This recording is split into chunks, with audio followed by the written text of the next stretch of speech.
आकांक्षाएं हैं उनके अनुसार हमें काम करना है। तो सदस्य की प्राथमिकताएं और आकांक्षाओं के अनुसार अगर हमें काम करना होगा, तो पहले तो सदस्य केंद्रित दृष्टिकोण हमको बनाना पड़ेगा। मतलब मेंबर सेंट्रिक प्लान। अब वो मेंबर सेंट्रिक प्लान में क्या है कि जो हमारे सदस्यों की पसंद है उसको ध्यान में रखना है। और वो सदस्य कौन हो सकते हैं? वो उत्पादक भी हो सकते हैं, और वो उपभोक्ता भी हो सकते हैं, या वे प्रसंस्करण उद्योग से जुड़े व्यक्ति भी हो सकते हैं। तो उनकी हमें वो ध्यान में रखनी है कि हाँ, हम किस तरह से अपने सदस्यों और समूहों को लाभ पहुंचाएं। अब समूह क्या, जो हमारी ये कोऑपरेटिव है, इसमें बहुत सारे समूह जुड़ गए हैं या जुड़ेंगे। तो वो जो समूह जो जुड़ गए या जुड़ेंगे, उनके साथ तालमेल बनाते हुए उनके उत्पादों का प्रचार करना और उनको अपने उत्पाद देना। मतलब उनके उत्पादों का प्रचार करेंगे। जैसे किसी ने कोई एक कोई समूह जो है वो शहद का उत्पादन करता है। मैं एक उदाहरण दूं, तो वो शहद का उत्पादन करता है, तो हम उसके शहद को कैसे हम बेच सकें देश और प्रदेश के अन्य हिस्सों। और साथ ही साथ उस समूह से जो लोग जुड़े हैं वो हमारे कोऑपरेटिव के अन्य उत्पादों को किस तरह से ले पाए। तो ये एक व्यवस्था तैयार करें। और साथ ही साथ जो हमारे सदस्य हैं उनके जो भी उत्पाद हैं उनका हम सही तरीके से मार्केटिंग कर पाए, या जो हमारे सदस्य हैं उनको मार्केटिंग प्रक्रिया से जोड़ करके उनको आर्थिक लाभ करवा पाए। तो ये हमारी प्राथमिकता रहेगी। हमारा जो प्रचार होगा, जो हमारा मतलब उत्पादों का वो होगा, वो भी एक सामूहिक होगा। तो को ब्रांडिंग होगी एक तरह से। हमारे जो कोऑपरेटिव के उत्पाद होंगे उसमें कोऑपरेटिव का ब्रांड रहेगा, और साथ ही साथ जो उत्पादक है अगर उसने कोई ब्रांड बना रखा है तो वो भी ब्रांड आइडेंटिटी उसकी साथ में लगाई जाएगी। और सबसे पहली प्राथमिकता हमें स्थानीय चीजों को देनी है। स्थानीय। और फिर इसके बाद स्वदेशी और जैविक और स्वदेशी, स्वदेशी और जैविक को देनी है। तो इस तरीके से क्या होगा कि हमारी जो उत्पादों की कीमत है और जो स्थानीय कंपटीशन है उसको हम पार पा पाएंगे। तो ये कुछ विषय हैं जिन पे हमें ध्यान रखना होता है। और साथ ही साथ एक और चीज ध्यान रखी जाती है कि जो कोऑपरेटिव होती है इसमें जो नियम है वो होता है कि हम सामूहिक लाभ के लिए कोऑपरेटिव चलाते हैं और बनाते हैं। ये कंपनी नहीं है, ये एक प्रोप्राइटरशिप फर्म नहीं है। तो हमारा सिर्फ और सिर्फ लाभ बनाना उद्देश्य नहीं है, इसकी इतर उद्देश्य है कि हम समाज को कैसे बेहतर बनाएं, राष्ट्र को कैसे बेहतर बनाएं, और बाकी हमारे जो ट्रेडिशंस है, हमारा कल्चर है, उसको हम किस तरह से बढ़ाएं। तो ये सारी जिम्मेदारियां जो सामाजिक जिम्मेदारी होती है वो तो हमें लेनी ही पड़ती है। किसान को कैसे उसको उत्पाद का उचित मूल्य मिले, और साथ ही साथ जो हमारा उपभोक्ता है उसको किस तरह से फायदा हो। तो ये सारी लक्ष्यों के साथ ये सारा काम किया जाता है और किया जा रहा है। तो अब बिक्री कैसे होगी? अब बिक्री ये होगी कि स्टोर आउटलेट खोले गए, या फिर हर सदस्य ने कुछ कुछ माल ले लिया और वो अपने स्थानीय नेटवर्क में उसको बेच रहा है। और भी कई सारे तरीके हैं, तो उनके माध्यम से उसको बेचना है। तो यहाँ पे जो सदस्य होते हैं उनको मतलब लाभ कैसे दिलाया जाए, किस तरीके से वो किया जाए। या तो वो खुद कोई सामान लेगा तो उसको एक हम कुछ विशेष लाभ देंगे, कुछ डिस्काउंट देंगे, या कुछ कूपनिंग सिस्टम बनाएंगे। फिर इसके बाद जो भी हमारे मेंबर होंगे उनको उनके लिए एक रूल होगा कि हमको इनको उचित मूल्य पर बेचना है, बाजार से कम लागत पर बेचना है।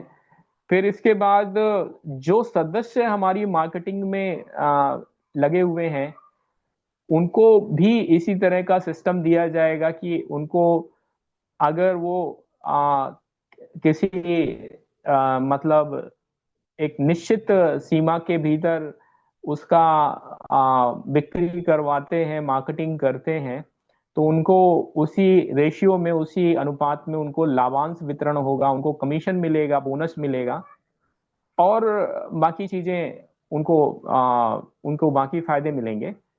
तो इसके कई सारे आ, लोगों ने वो बताया। जैसे कल आ, अनिल राठी जी ने बताया कि 3,000 रुपए का सामान दिया गया महिलाओं को, और महिलाओं से बोला आप जो है तो बेचिए, और उन्होंने 1 महीने के अंदर वो बेच दिया। तो इस तरह के अपने सदस्यों को और समूह के सदस्यों के माध्यम से इस तरह काम कराए जा सकते हैं। मेला, उत्सव और जो कार्यक्रम होते हैं वहां पे अपने स्टॉल लगाए जा सकते हैं, फ्रेंचाइजी स्टोर खोले जा सकते हैं, और बहुत सारे काम किए जा सकते हैं, उत्पादों की बल्क सेल परचेज कर सकते हैं। तो इन सब में जो चीज आती है वो क्या आता है, वो होता है प्रॉफिट मिलता है। तो वो जो प्रॉफिट मिलता है, तो जिन लोगों का उसमें योगदान होता है उस पूरे प्रक्रिया में, तो उनका किस प्रक्रिया के तहत तो वो लाभांश और लाभ का वितरण होगा, वो प्रक्रिया पर चर्चा करने के लिए आज हम लोग बैठे हुए हैं।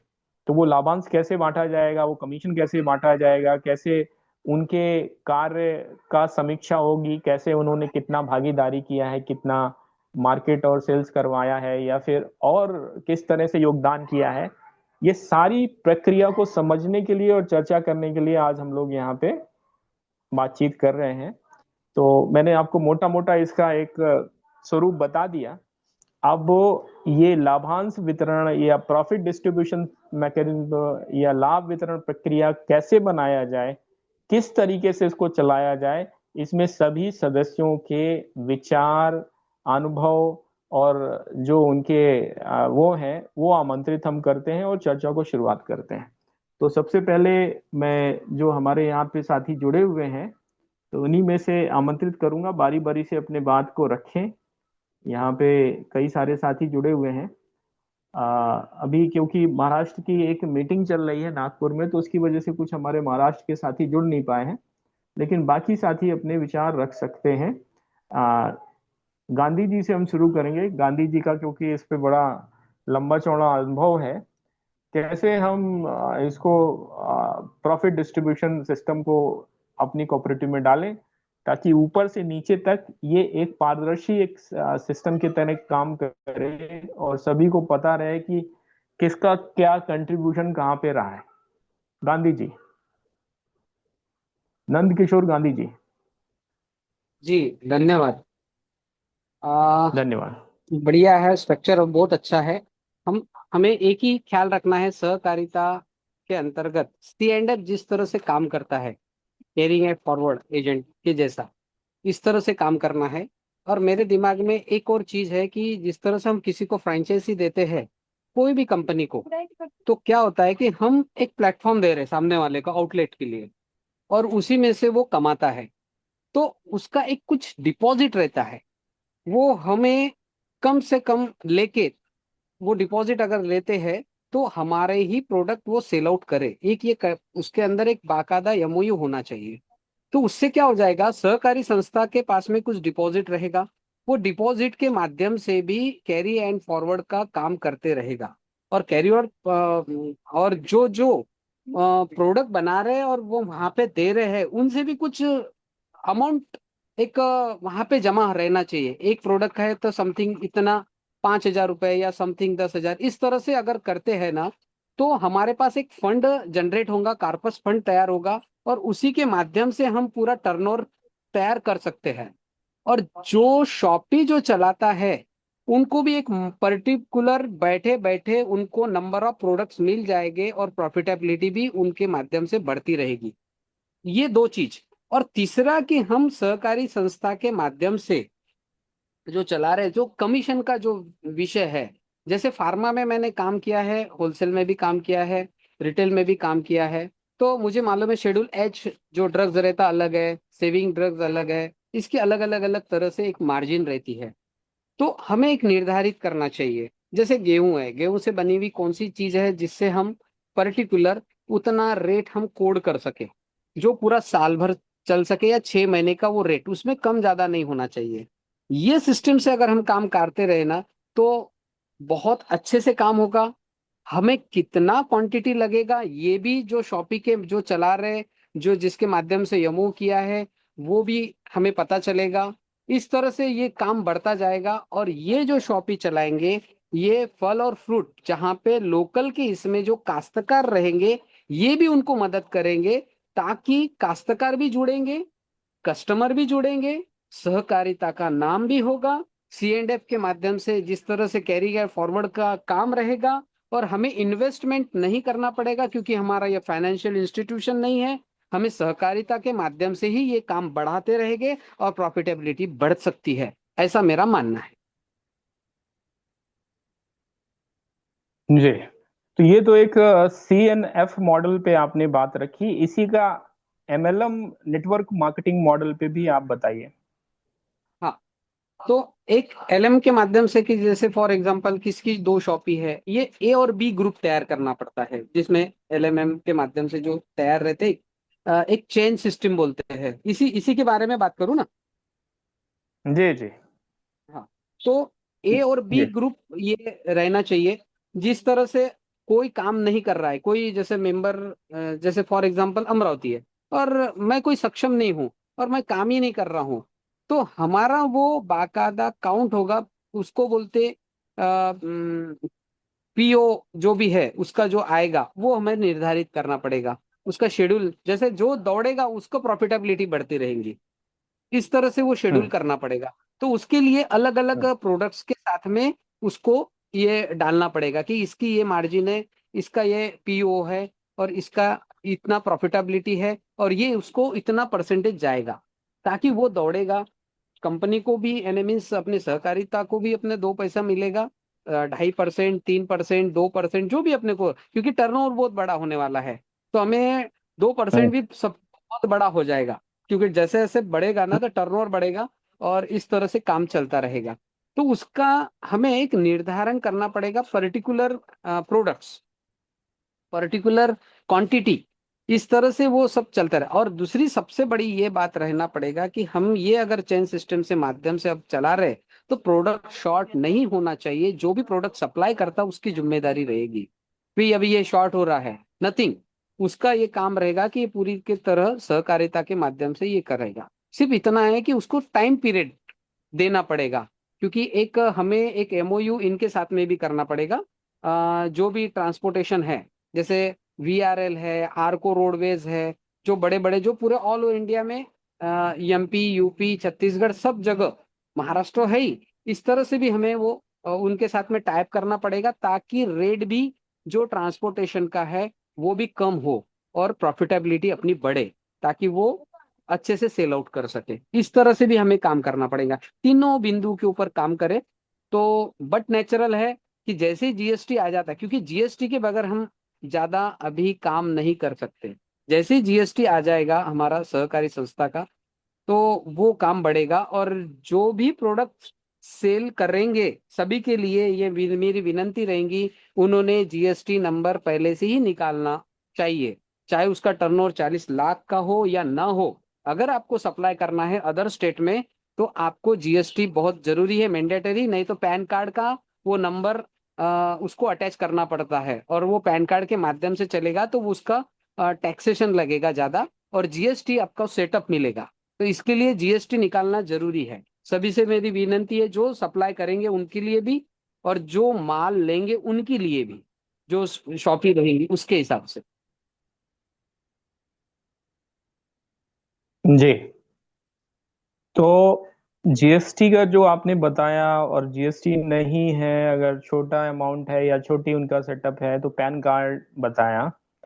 यस। अभी इसमें एक बात आ रही है कि हमारे जो सदस्य हैं, अभी हमारा जो जीएसटी, स्वयं का जो जीएसटी है, उसको आने में कम से कम 2 से ढाई महीना लगने वाला है। हम्म 2 महीना कम से कम लगने वाला है, 2.5 महीना ज्यादा से ज्यादा लगने वाला है। तो हम्म। इस दौरान जो हम लोग काम कर रहे हैं वो किस तरीके से करेंगे, और ये जो हमारे मेंबर हैं उनकी ट्रेनिंग भी हो जाए और वो सारे सिस्टम को समझ भी लें, और हम under proper rule and regulation हम लोग काम करते रहें। तो बराबर। ये, इस पर थोड़ा सा बताइए। यस।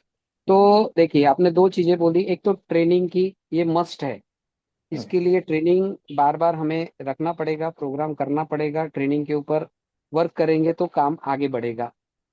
एक तो बहुत जरूरी है, एकदम सही बोला आपने। और सेकंड, आपने ये बोला कि अगर अभी अपने पास में 2.5 महीना वेटिंग पीरियड है तो हम किस तरह से करना चाहिए। तो उसका एक ही ये रहेगा कि एक पर्टिकुलर एक सेंटर पॉइंट है महाराष्ट्र में, सपोज करो कहीं पे भी जो भी डिसाइड होगा तो उनके अंतर्गत लोकल महाराष्ट्र में वो काम बचत गट के माध्यम से या तो फिर नाम के, वहां पे जीएसटी का काम नहीं रहेगा, लेकिन अदर स्टेट में अगर आपको डालना है तो वो जरूरी रहेगा।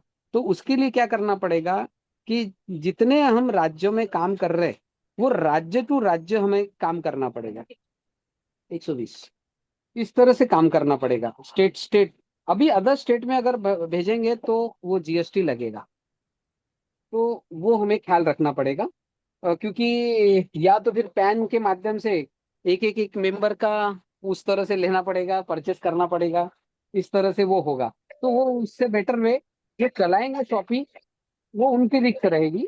लेकिन वो अभी मुझे ऐसा नहीं लगता कि ये अभी लाखों में जाएगा। 18 लाख के अंतर्गत है तो फिर वो तब तक पैन से काम चला लेगा। लेकिन ये मस्ट रहेगा, फ्यूचर में वो ख्याल रखना पड़ेगा सभी सभी को। तो अभी जो शॉपी चलाएगा वो पैन कार्ड के माध्यम से चलाएगा, इतना ही रखना पड़ेगा। लेकिन जो अदर स्टेट में हम्म। जो जिस तरह से सीएनएफ का काम होगा उनको कंपलसरी रहेगा। उन्होंने तो भी निकाल के रखना चाहिए, क्योंकि मुझे मालूम है कि अमरावती में मैं काम कर रहा हूँ तो मुझे जीएसटी रखना जरूरी है। तो मैं हम्म। जीएसटी निकाल के ही वो भेजूंगा, उसका सेटअप मिलेगा। नहीं तो क्या होगा, वो जीएसटी के वजह से हमारी प्रॉफिट ऑफ मार्जिन बहुत कम हो जाएगी। चलाने वाला है उसका कम हो जाएगा, और सेटअप नहीं मिलेगा तो उसमें कहीं 18%, कहीं 12%, कहीं 5%, इस तरह से उसका नुकसान हो जाएगा। अच्छा, मैं अब इसमें एक केस रखता हूँ। हम्म उत्तराखंड है, उत्तराखंड में एक किसान है जो कि हर, मतलब महीने हमको 100 किलो घी देने के लिए तैयार है। और इसी हम्म तरह से गुजरात में, राजस्थान में एक गौशाला है जो हर महीने हमको 200 किलो घी देने के लिए तैयार है। मैं घी का उदाहरण दे रहा हूँ। और अब वो जो है, वो जो घी दे रहे हैं, वो हमें 5 राज्यों में भेजना है। महाराष्ट्र को भेजना है, उत्तर प्रदेश को भेजना है, दिल्ली को भेजना है, और इसी तरह से 2 और राज्यों को भेजना है। तो हम्म अब 300 किलो घी हो गया अपने पास 2 राज्यों का, हम्म और उसको हमें 5 राज्यों में भेजना है। और हम्म। हमारा ये पूरा जो सिस्टम मैनेज कर रहा है वो कोऑपरेटिव कर रहा है। तो कैसे इसको मैनेज किया जाए, कैसे व्यवस्थित किया जाए? अभी हमारे पास जीएसटी नहीं है। Okay, good. बहुत अच्छा प्रश्न है, क्योंकि घी का एक एग्जांपल है। हम्म। एक ही ख्याल रखना है, जब भी हम बुकिंग करेंगे कोई भी चीज का, हम्म। तो हम्म। एक राज्य से दूसरे राज्य में अगर माल जाता है तो वो जीएसटी नंबर मांगते हैं। तो अपने पास जीएसटी नंबर नहीं है तो पैन कार्ड वो मांगते हैं। जी। पैन कार्ड देना जरूरी है, जिस नाम से वो बुकिंग हम्म। होगा। सपोज सहकारी हम्म। संस्था के पास में वो पूरा परचेज कर लिया, और सपोज हम्म। करो कि आपको यहाँ पे भेजना है, मुंबई भेजना है, उत्तराखंड से, है ना, दूसरे राज्यों में भेजना है, तो ये मुंबई हम्म। महाराष्ट्र अलग हो गया। तो हम्म। जिसके नाम से वो घी भेजना है 50 किलो, तो उसका पैन कार्ड मस्ट है। अगर जीएसटी नहीं है तो वो पैन कार्ड उनको फोटो लगाना कंपलसरी है, और उसके बगैर वो बुकिंग ही नहीं करते। जी। एलआर जो है, जब बुकिंग करते हैं ना तो वो मांगते हैं भाई क्या है। हम्म। और वो जो चेकिंग होती है, अभी एग्जांपल मैं आपको देता हूँ, अमरावती में ही अभी एक हम्म। महीने से सब पूरी चेकिंग चल रही है। अदर यानी महाराष्ट्र टू महाराष्ट्र, जैसे सोलापुर से मुझे अंगूर आ रहे हैं, हम्म। पंढरपुर से अंगूर आ रहे हैं, संगमनेर से अंगूर आ रहे हैं, तो चारों तरफ से वो चेकिंग होती है कहाँ पे किसका माल जा रहा है, क्योंकि काश्तकार का माल है हम्म। यहाँ पे। तो वो पूरा वो चेकिंग कर रहे हैं कि क्योंकि कच्चे में बहुत चीजें चल रही है अभी भी, इसके वजह से जीएसटी वालों का ये पूरा स्क्वाड वहां पे मौजूद रहता है और वो पूरा चेकिंग करना चालू हुए करीबन 1 महीना हो गया इस तरह से। तो आपको पैन, जो भी बुकिंग जिसके नाम से करेंगे उसका पैन देना जरूरी है।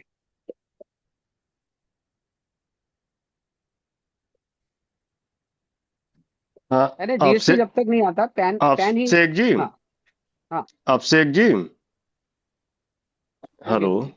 हाँ हाँ। हाँ हाँ, गांधी जी, हाँ जी बोलिए बोलिए। देखिए हमको प्रोडक्ट सॉर्ट आउट करना पड़ेगा, कौन सा प्रोडक्ट हमारा टैक्सेबल है, कौन सा एग्जेम्प्टेड है, पहली चीज। हाँ अगर एग्जेम्प्टेड है तो उसमें पैन कार्ड की कोई आवश्यकता नहीं है, पहली चीज समझ लीजिए इस चीज को। हाँ हाँ। जिस प्रोडक्ट पे जीएसटी एप्लीकेबल है उसमें पैन कार्ड लगेगा। तो हम लोगों को एक hmm sort product wise sort out करना है, किस पे जीएसटी एप्लीकेबल है, किस पे नहीं है। हम्म। बस इतना कहना था। नहीं नहीं, तो बराबर है आपकी बात, लेकिन अब जैसे फॉर एग्जांपल मैं गुजरात से कुछ प्रोडक्ट बना रहा हूँ, गो प्रोडक्ट। जी। तो गो के ऊपर तो कोई ये टैक्सेशन नहीं है ना, लेकिन हाँ, तो उसपे सिलीगुड़ी पैन से कार्ड जो की मुझे नहीं आ नहीं रहा सर, है, उस पे कोई पैन सिलीगुड़ी। कार्ड की जरूरत नहीं है। नहीं सर, मैं आपको मैं बता देता हूँ। ये जब बुकिंग करते हैं ना तो वो मांगते हैं। नहीं मांगता सर, हम आपको बता रहे हैं आपको जानकारी के लिए। अगर आपका कोई दिक्कत एग्जेम्प्टेड नहीं। है, समझ रहे बात हमारी। हाँ अगर हाँ। आपका प्रोडक्ट टैक्स फ्री है तो उस पे कोई चीज कोई नहीं मांगता। मैं बीआरएल की बात कर रहा हूँ, सबसे टफ सिस्टम उसी का है। अच्छा। हम्म। अगर ओके। टैक्सेबल है तब तो देना पड़ेगा। तो अभी मुझे सिलीगुड़ी से आ रहा है, जीएसटी के साथ में बिल आ रहा है, वो हाँ, भी तो उसपे गोमूत्र मांगेगा, उसके उस पे अंदर तो है, उस पे हर्बल उस पर चलेगा। है ना। तो वो हम्म। उसके ऊपर जीएसटी मांगते हैं या पैन कार्ड मांगते हैं, बराबर है। अब घी है, ये प्रोसेस किया हुआ है, हम्म। जहां पे प्रोसेस आ जाते हैं सर वहां पे टैक्स लागू हो जाता है, ये आपकी जानकारी के लिए बताता हूँ। नहीं सर, हम जो क्या, हम रॉ दूसरा चीज कह मटेरियल है, रहे हैं। जैसे हाँ। फॉर एग्जांपल तुम्हारा रॉ मटेरियल है, जी तो रॉ मटेरियल काश्तकार का अगर हम फल्ली दाना अगर लेते हैं तो उसके ऊपर कोई टैक्स नहीं है। जी जी। गेहूं लेते हैं तो उसके ऊपर कोई टैक्स नहीं है। लेकिन वो जो हाँ बुक करता है ना, तो उसको पैन कार्ड देना, बुकिंग करते किसका है ये जरूरी रहता है, कौन परचेस कर रहा है, एक व्यापारी तो नहीं है। इस तरह से वो रहता है। हाँ, अब हम लोगों को बैठ करके प्रोडक्ट वाइज सॉर्ट आउट करना पड़ेगा, कौन सा किस टैक्स में आ रहा है कि नहीं आ रहा है। हाँ हाँ हाँ हाँ। जी। तो इस तरह से रहता है वो। जी। हाँ, और तो किसी को कुछ पूछना है इस अभी बारे में। इसमें एक दूसरा हाँ। विषय है। अभी हम लोगों ने कई सारे प्रोडक्ट ग्रुप के बारे में पिछले 3-4 महीने में 21 उनको चयन किया, उनका फाइनल किया। जैसे एक है एग्री इनपुट, माइनस जिस पर मनोज जी 23 काम करते हैं। माइनस इसी तरह से जो है एग्री इनपुट के बाद आता है हमारे अनाज या हमारे तिलहन दलहन। इन पर क्या हमारा आ, तरीका होना चाहिए, इनको इन पे काम करने का, मिलेट्स पे काम करने का क्या तरीका होना चाहिए। फिर इसके बाद आता है दुग्ध और दुग्ध से बने उत्पाद, इस पर क्या हम किस तरीके से काम कर सकते हैं। फिर इसके बाद हम और भी प्रोडक्ट्स रेंज देखते हैं, जैसे कि हमारे हर्बल हैं, और फिर हमारे मेडिसिन्स हैं, जो हर्बल मेडिसिन्स हैं, और साथ ही साथ सर्विसेज हैं, इन पे हम किस तरह से करेंगे। फिर इसके बाद हम इसको रीजन में डिवाइड करते हैं। तो एक हो गया इंट्रा डिस्ट्रिक्ट, एक जिले के भीतर होने वाला कारोबार। फिर एक दूसरा हो गया इंटर स्टेट, और उसमें क्या है कि एक राज्य के भीतर होने वाला कारोबार किस तरह से होगा व्यवस्थित। और तीसरा जो है वो है इंटर स्टेट, मतलब दो या दो से ज्यादा राज्यों के बीच होने वाला कारोबार, उसको किस तरह से हम मैनेज करेंगे। और तीसरा चौथा जो है वो है कि हम दो देशों और या दो से ज्यादा देशों के बीच होने वाले कारोबार को किस तरह व्यवस्थित करेंगे। तो ये कई सारे सिनेरियो हैं अपने सामने। और फिर इसी में आता है कि हम प्रॉफिट मार्जिन किस हिसाब से डिसाइड करेंगे, ताकि हमारे पूरे नेटवर्क को, हमारे पूरे सिस्टम को, जो उस सिस्टम से, उस चेन से जुड़ा हुआ व्यक्ति मेंबर है, उसको, हर एक व्यक्ति को फायदा हो, और जो लाभांश वितरण है, जो प्रॉफिट डिस्ट्रीब्यूशन हो, वो प्रॉपर तरीके से सभी व्यक्तियों को सुचारू रूप से हो। तो ये कुछ इसके महत्वपूर्ण पहलू हैं। तो इस पर आप लोग अपने अनुभव बताइए।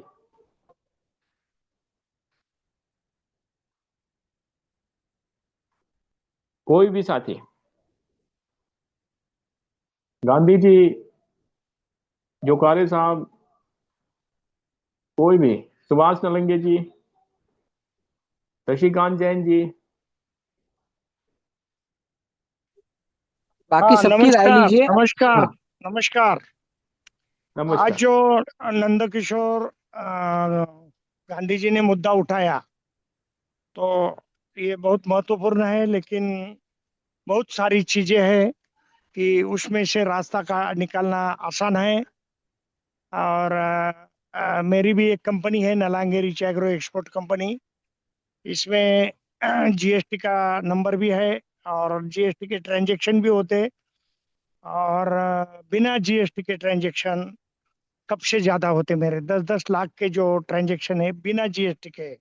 जैसे अ, अभी मनोज जी शुक्ला ने बोला बीज का ट्रांजैक्शन, या अनाज का ट्रांजैक्शन, अभिषेक जी ने बोला अनाज का ट्रांजैक्शन। और दूसरा है फर्टिलाइजर का ट्रांजैक्शन, जो हॉर्मी कंपोस्ट है। हॉर्मी कंपोस्ट का 10 लाख का मेरा सेल है हर महीने का। और वो मैं दिखा सकता हूँ, उसके लिए जीएसटी नहीं है बिल्कुल। और बीज के लिए भी जीएसटी नहीं है बिल्कुल। और अनाज के लिए भी जीएसटी नहीं है बिल्कुल। तो ये जो बिल है, ये बिल मेरे बनते। और इसका ट्रांजैक्शन मेरा महाराष्ट्र में और अदर स्टेट में भी होता है। अदर स्टेट से भी मुझे बीज आते। लेकिन उसमें जीएसटी यूज नहीं होता, लेकिन जीएसटी नंबर रहता है बिल पे ऊपर। तो ये महत्वपूर्ण चर्चा हुई है। अगर कुछ ज्यादा किसी को करना है ट्रांजैक्शन, तो मैं 2-3 महीने के लिए मेरा जीएसटी नंबर भी और बिल भी आपको दे सकता हूँ। और ना ट्रांजैक्शन नड़ेगा, ना कुछ ना होगा। और ऐसी चीज हो सकती है, काम करना है तो। और अपना तो जीएसटी अपन निकालेंगे रजिस्ट्रेशन के बाद, 3-4 दिन में तो जीएसटी निकल जाएगा ना। तो जल्दी मिलता है जीएसटी, जैसा कंपनी को मिलता है वैसा। तो फिर ट्रांजैक्शन रुकना नहीं चाहिए, ट्रांजैक्शन करना चाहिए। शॉपी चालू होना चाहिए, जैसे कि अपन देवड़ा पार में शॉपी कर रहे हैं सेवक कोऑपरेटिव की। तो ये कितना बड़ा अपना एक फायदा है। एक राड़ेगन में करने का सोच रहे हैं। राड़ेगन में भी रोज 1,000 लोग, 2,000 लोग आते हैं। वहां भी हर जगह प्रॉब्लम आएगा स्टार्टिंग में। तो अपन जैसा अभी अभी नेशनल कोऑपरेटिव के लिए भी मैंने एक पर्सनल अकाउंट दिया था अपन, लेकिन बाद में वो मैंने नलांगे रिच एग्रो का अकाउंट दे दिया, क्योंकि पर्सनल में 10 लाख के ऊपर ट्रांजेक्शन हो गया तो प्रॉब्लम आता है। इसलिए नलंगे रिच एग्रो का जैसा अकाउंट नंबर दिया, ऐसा देके भी अपन कुछ जगह काम कर सकते हैं। काम न रुके। और कोऑपरेटिव में विश्वास ये सबसे बड़ी ये है। इसलिए सारा जो काम है विश्वास से अच्छा होगा। और जरूरत ट्रांसपोर्ट वाले को लगती जीएसटी की, और सामने वाला बिल भी मांगता है, तो उस टाइम भी कुछ बिल करने की ये है। तो मुझे मेरे नलांगिरी चैग्रो में सारी चीजें मैंने ऐड की है। दूध, दही, दूध, अनाज, रोजेस, गुलाब, vermicompost, solar, electric pump, PVC pipe, drip irrigation, ऐसे सारा हमने ऐड करके ये सारा करना पड़ता है। फिर माल एक्सपोर्ट होता है। ऐसा लाइसेंस हमने हमारा निकाल के रखा है। तो कई प्रॉब्लम आता है तो हम इसके लिए आपको हेल्प करेंगे और आगे जाएंगे। इतना ही मुझे कहना है। धन्यवाद। धन्यवाद सुभाष जी। तो इसमें अब दूसरा पहलू ये है कि एक तो जीएसटी वाली बात हो गई। ये तो प्रोडक्ट को एक जगह से दूसरे जगह भेजने के लिए जो आने वाली लीगल रिक्वायरमेंट है, ये वो है। कुछ में जीएसटी की जरूरत है, कुछ में नहीं है, कुछ में पैन कार्ड से काम चल सकता है। तो जहाँ जैसी परिस्थिति है वैसे कर लिया जाएगा।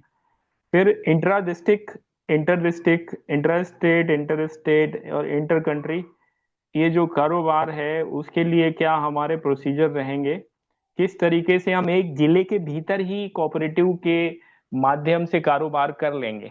उदाहरण के लिए मैं कानपुर का उदाहरण देता हूँ कि कानपुर में 10 ब्लॉक हैं और उन 10 ब्लॉक में एक ब्लॉक से कुछ उत्पाद ले करके हमें इसी कोऑपरेटिव के माध्यम से दूसरे ब्लॉक में बेचने हैं। तो ये काम कैसे होगा, किस तरीके से होगा, इसमें लोग जो एक लोग हैं जो उत्पादन करेंगे और दूसरे लोग जो हैं उसको मार्केट करेंगे, तो किस तरह से ये व्यवस्थित होगा।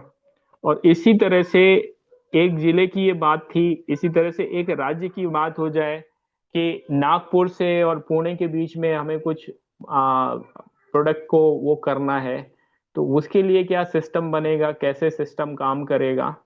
क्योंकि चाहे वो एक जिले की बात हो, चाहे वो एक राज्य की बात हो, तो यहाँ पे जो हमारी मल्टी स्टेट कोऑपरेटिव है उसमें ये किसी एक पर्टिकुलर स्टेट तक ही ये पूरा मतलब बिजनेस लिमिटेड है, मतलब सीमित है। और फिर इसके बाद जैसे अब 2 राज्यों की बात हो गई कि उत्तराखंड और महाराष्ट्र की बात हो गई, तो इसको कैसे चैनलाइज करना है, यहाँ पे प्रॉफिट मार्जिन किस तरह से बटेंगे, कैसे काम होगा। तो ये सिनेरियो हैं। इसी तरह से अपने देश से दूसरे देश में भेजना है, उसके लिए क्या होगा। फिर जो अलग अलग कैटेगरी है उसमें हमको किस तरह से प्रॉफिट मार्जिन रखना है, कितने प्रॉफिट पे हमें काम करना है, ताकि हमारा पूरा सिस्टम जो है वो प्रॉफिटेबल रहे और सबको हम लाभांश दे पाए, जो डिविडेंड दे पाए, उनको कमीशन दे पाए। तो ये अब हमें प्रोडक्ट वाइज और क्षेत्र आधारित, मतलब उत्पाद आधारित और क्षेत्र आधारित प्लान लेकर उसको शुरू कर देना है। क्योंकि 24 तारीख को हमें ये सारी चीजों को शुरू करना था, लेकिन अभी हम लोग करीबन 10 दिन लेट हो चुके हैं। तो हमारा ये ट्रायल और सारी साथ में ट्रेनिंग दोनों चीजें हो जाएंगी और सभी सदस्यों को लेकर हो जाएंगी, तो हमारे को बड़ी आसानी हो जाएगी। जब हमारा काम शुरू हो जाएगा, हमारे पास जीएसटी आ जाएगा, बाकी चीजें आ जाएंगी, हमारा रजिस्ट्रेशन का प्रोसेस कंप्लीट हो जाएगा, तो सभी लोगों को पता तो रहेगा कि कैसे करना है, किस तरीके से ये व्यवस्थाओं में उनको भागीदारी करनी है। तो अभी हम लोग छोटे छोटे ट्रायल एक ही जिले के भीतर, एक प्रदेश के भीतर, 2 प्रदेशों के बीच और कुछ माल विदेशों के भेजकर हम लोग सारी चीजों को ट्रस्ट एंड ट्रायल कर सकते हैं। ये जो हमारे पास उत्पाद हैं, अभी जो हमें लगता है कि हमारे पास बेस्ट उत्पाद हैं, तो उनका किया जा सकता है। तो अब थोड़ा सा अब हमें गहराइयों पे उतरने का समय आ चुका है। और गहराइयों को उतरने का समय इसलिए आ चुका है क्योंकि ये अब बहुत माइक्रो लेवल के डिस्कशन चालू होंगे यहाँ से, और यहाँ से एक्सपर्टाइज का काम दौर चालू होगा। जो विशेषज्ञता जिसकी है वही उस चीज को आगे बढ़ाएगा, तो शायद चीजें व्यवस्थित तौर पे बढ़ेंगी, नहीं तो चीजें अव्यवस्थित हो जाएंगी।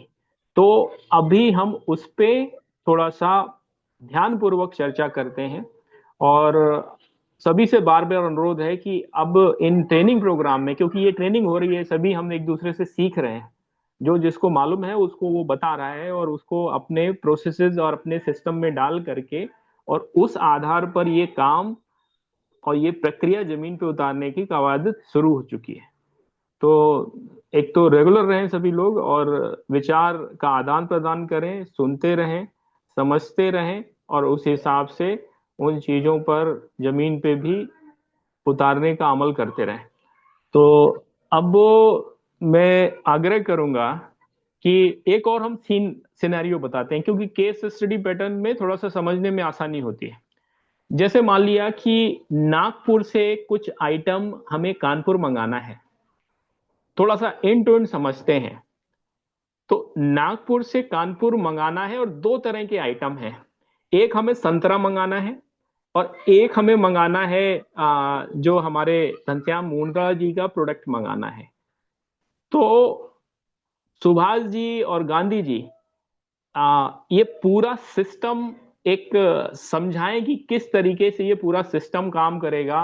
और जो कोऑपरेटिव मंगाएगी, जैसे यहाँ पे अब कानपुर के कोऑपरेटिव के सदस्यों ने मंगाया, तो वो किस तरीके से इसको आगे इसका मार्केट और सेल्स करेंगे, और उस पे उनको किस तरीके से उनका जो मेहनताना है या जो उनका मानदेय है वो डिसाइड होगा, जो लाभांश है वो डिसाइड होगा, प्रॉफिट मार्जिन है वो डिसाइड होगा।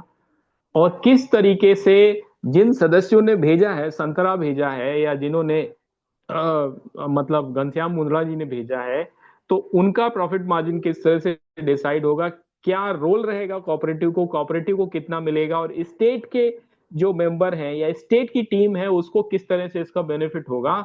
ये पूरा सिस्टम को चर्चा करके समझते हैं और उसके आधार पर एक आंतरिक नियमावली बनाने की कोशिश करते हैं। तो सुभाष जी शुरू करिए और फिर इसके बाद अन्य साथी बारी बारी से इसमें विचार रखेंगे। दो उत्पाद हैं, संतरा और घनश्याम जी के यहाँ से वो जो उनके शरबत और ये सारी चीजें हैं वो।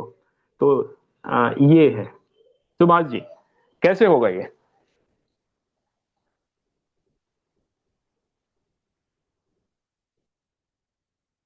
सुभाष जी, सुभाष जी सुन नहीं पा रहे सुभाष जी। गांधी जी, गांधी जी, गांधी जी, संजय वी सिंधे जी, आपने हैंड रेज किया हुआ है। जोकारे साहब जी, जोकारे साहब बोलिए बोलिए। हेलो। हाँ हाँ बोलिए बोलिए। तो शिंदे बात कर रहा हूँ मैं। हाँ हाँ बोलिए।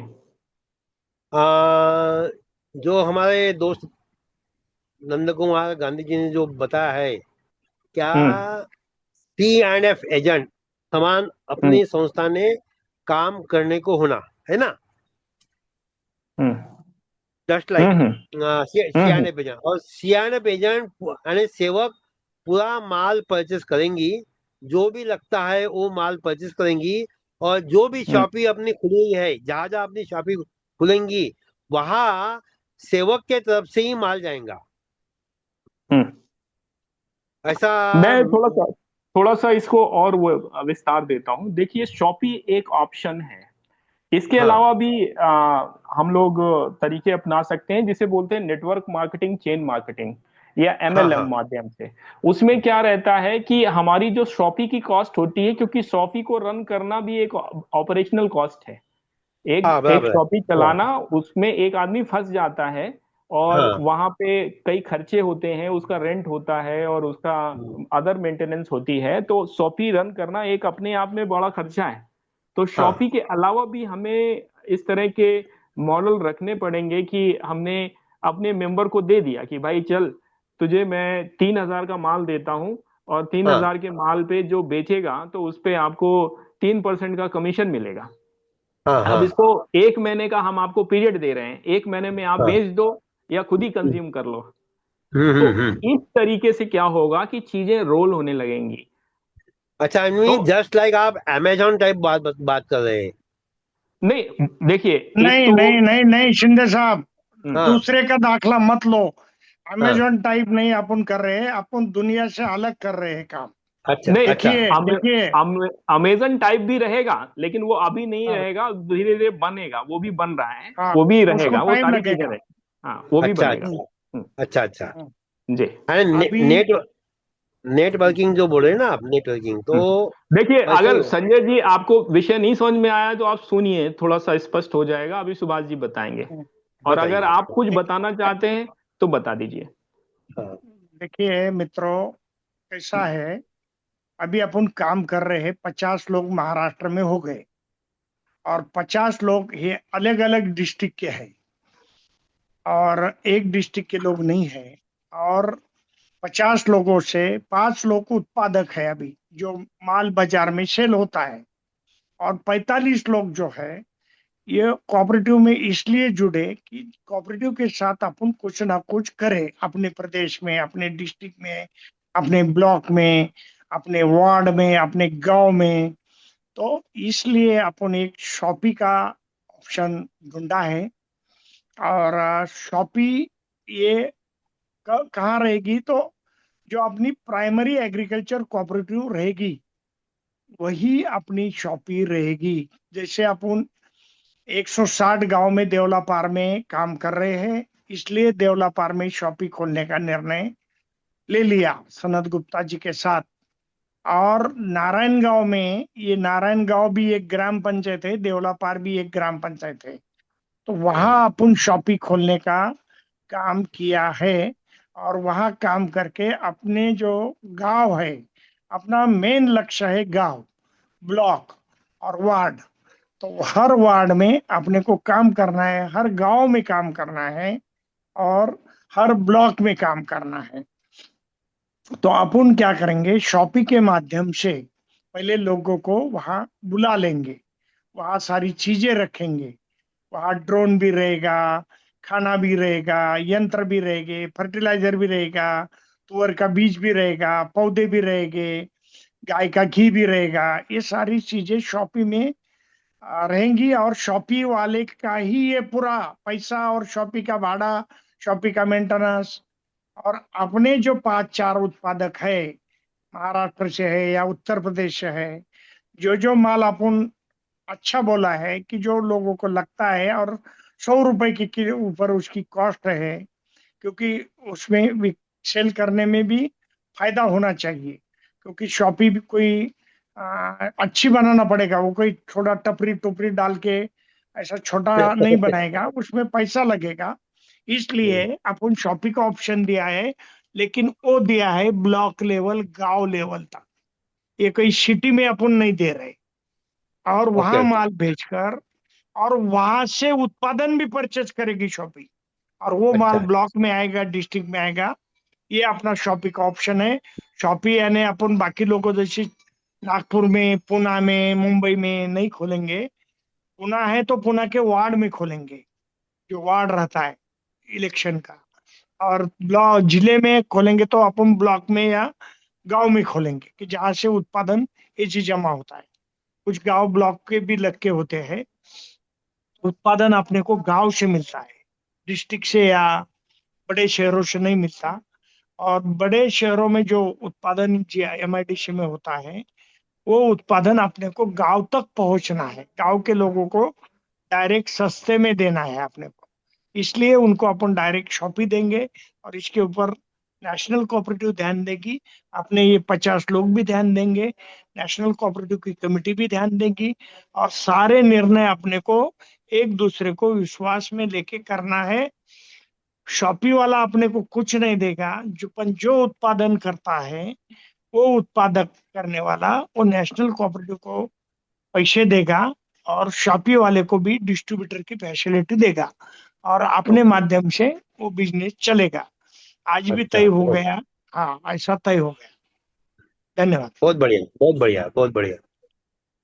जी, गांधी जी कुछ बोलेंगे आप? अभी ये 3 मॉडल पे बात हो रही है। एक हो रही है शॉपी सीएनएफ मॉडल, दूसरा है एमएलएम नेटवर्क मार्केटिंग मॉडल, और तीसरा जो है वो है हमारा e commerce model.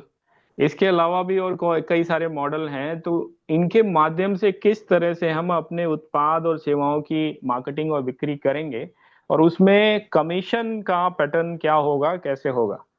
Yes. Anil Rathi जी, हाँ गांधी हाँ जी। हाँ। जी। यस यस जी। यस, मैं बोलता हूँ। और बहुत हम्म, सही तरीके से नलांगे साहब ने जो रखा है, उसी तौर पर ही चलना चाहिए।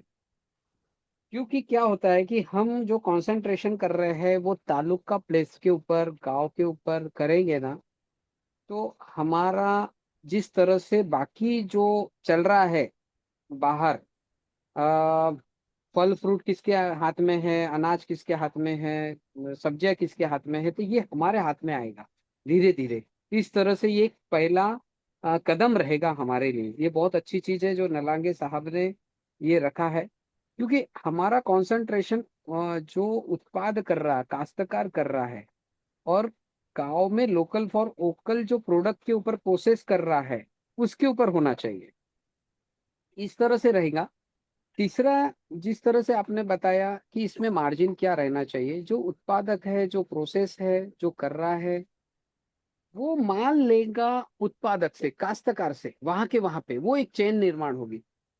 एक एग्जाम्पल करते, एक आधा गांव का नाम लेते हैं हम, तालुका प्लेस के ऊपर, नांदगांव का, है ना।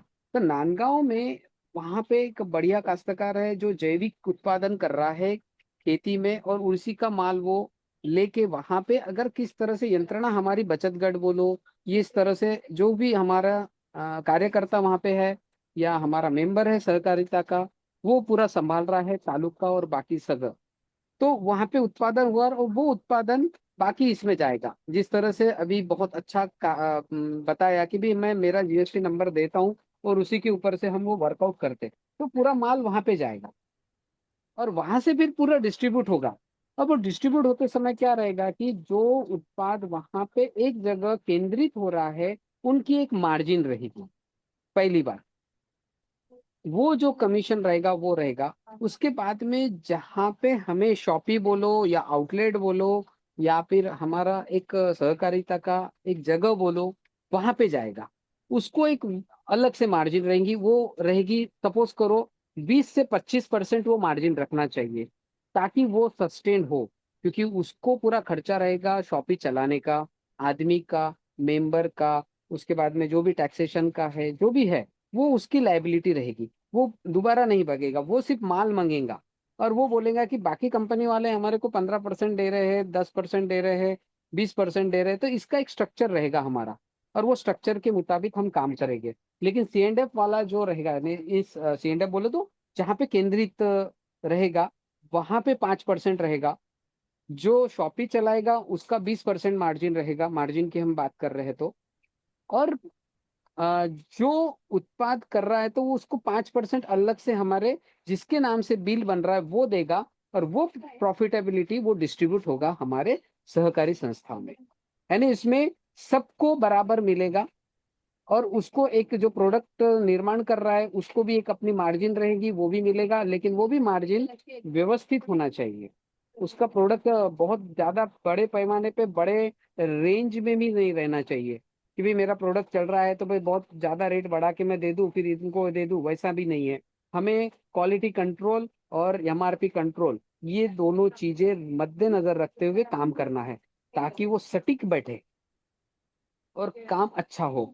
और यही माध्यम है कि हम पूरे मीडिया में इस तरह से काम कर सके, क्योंकि वो जो एफर्ट्स लेगा ना, क्योंकि उसको अगर 20% मार्जिन मिल रही है, तो उत्पाद के लिए भी लेगा, काश्तकार को भी जोड़ेगा लोकल लेवल पे, और हमारा जो उत्पाद कर रहा है वो भी सप्लाई अच्छी तरीके कर सकेगा, और जो सप्लाई कर रहा है मैं सेंटर पे से सहकारी के ताकि माध्यम से, वो भी उसको भी इंटरेस्ट आएगा। तो सबका win win win win win position रहेगी, और प्रोडक्ट भी अच्छा चलेगा। तो सर्विस भी हो गया, मार्जिन भी हो गया, एलएम के माध्यम से भी हो गया, और ये भी हो गया, यानी सब एक साथ में चेन अच्छी तरह से निर्माण हो सकती है इस तरह से। ये प्रॉफिट जी डिसाइड करना पड़ेगा। जी, प्रॉफिट डिसाइड करना पड़ेगा। जी, यस। तो महत्वपूर्ण चीज है, आज की चर्चा यही है, प्रॉफिट शेयरिंग मॉडल पे ही है। प्रॉफिट हाँ। डिसाइड करने के लिए हम लोग वहां तक जाने की कोशिश कर रहे हैं। तो अभी यस। ये जो हमारी मार्केटिंग और बिक्री के जो मॉडल हैं, पहले हमने उन पे चर्चा कर ली। ये 5-6 मॉडल निकल के आए, जिनमें एक सीएनएफ मॉडल आपने बताया, MLM network marketing model, chain marketing जैसे बोलते हैं, वो आया, ई कॉमर्स मॉडल है ही, फिर ये डायरेक्ट सेलिंग वाला अप्रोच है एक, फिर इसके बाद टीम बेस्ड अप्रोच होता है, जो किसी पर्टिकुलर एक उत्पाद को हम किसी टीम के माध्यम से उसका मार्केटिंग कराएं, और फ्रेंचाइज वाला मॉडल है ही। तो ये 5-6 मॉडल तो आ गए हमारे चीजों की मार्केटिंग और बिक्री के लिए।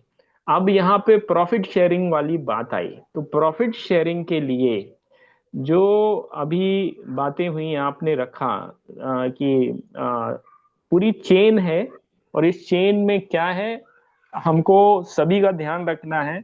इसमें उत्पादक भी हैं, और इसमें प्रोसेस करने वाले भी हैं, इसमें ट्रांसपोर्टर का कमीशन भी है, मतलब जो उसका जाएगा, स्टोरेज का भी एक है अपना स्पेस, फिर जहाँ पे हमारा माल स्टोर होगा वो उसका भी एक है, और फिर जो हमारे मेंबर होंगे जो इन सब चीजों में सहयोग दे रहे हैं उनका भी कमीशन है।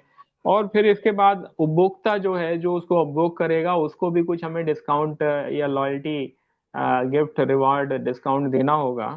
तो ऐसे करके ये पूरी चेन है, इसमें बड़ा लंबा एक सिस्टम तैयार हो रहा है।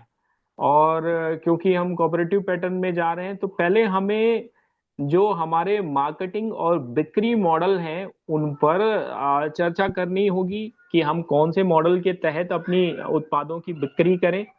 और फिर साथ ही साथ हमें ये भी ध्यान रखना होगा कि हम इन मॉडल के तहत जो बिक्री कर रहे हैं तो इनमें जो भागीदारी करने वाले जितने भी हमारे सदस्य हैं या उत्पादक हैं या उपभोक्ता हैं उन सभी को विन विन की सिचुएशन बने। और साथ ही साथ इसमें जो अन्य सर्विसेज जो हम ले रहे हैं चाहे वो ट्रांसपोर्टेशन की हैं या फिर ब्रांडिंग मार्केटिंग की हैं या बाकी चीजों की हैं उनको भी लाभ हो देना ही है, मतलब हो नहीं वो तो देना ही होता है। तो एक एक जटिल प्रक्रिया बन के तैयार होगी और वो सभी को समझ में आना जरूरी है। तो अब यहाँ पर प्रॉफिट मार्जिन और ये जो हमारे बिक्री मॉडल हैं इन पे थोड़ा सा और गहराई पे उतर के हम लोग चर्चा करने की कोशिश करते हैं कि कौन सा मॉडल बिक्री मॉडल बेस्ट हो सकता है अपने लिए या सभी का हम इस्तेमाल करेंगे परिस्थिति के अनुसार। और साथ ही साथ जो हमारा प्रॉफिट डिस्ट्रीब्यूशन पैटर्न होगा वो उत्पादों के समूह के आधार पर किस तरह से होने वाला है और क्षेत्र के अनुसार किस तरह से होने वाला है। जी जोकारे साहब, अनिल राठी जी, गांधी जी, सुभाष जी। नमस्कार। सर जोकर सर बोलिए। मुझे जी लगता है